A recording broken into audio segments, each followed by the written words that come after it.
का ज़हन उनकी क़यादत बनाती है और मुसलमान कौमों की क़यादत उलमा के पास होती है, उनके दानश्वरों के पास होती है, उनमें फ़लसफ़ी हकीम असातिज़ा पैदा होते हैं और उनके सियासी रहनुमाओं के पास बोल रहे हैं।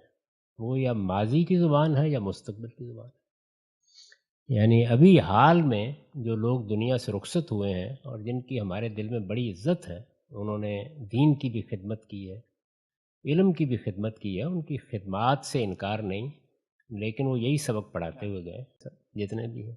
यानी या माज़ी की दास्तान, अज़मत रफ़्ता की दास्तान है और या मुस्तक़बिल की उम्मीदें। तो हाल को हमने किस तरह हाथ में पकड़ना है और हाल में हम कहाँ खड़े हैं, ये हमारी क़यादत का मौज़ू नहीं है। आप कभी मस्जिदों में जाएँ और वहाँ खुतबे सुनें लोगों के, तो 90% तकरीरें इन्हीं मौज़ूआत पर होंगी।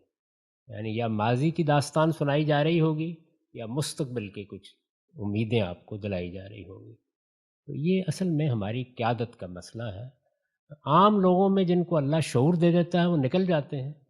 ज़्यादातर लोग अपने कायदीन की बात ही सुनते हैं। तो पूरी क़यादत इसी एक काम में लगी हुई है। तो इसमें आम लोग क्या करें बेचारे? तो इसलिए मैं तो उनको दोष नहीं देता।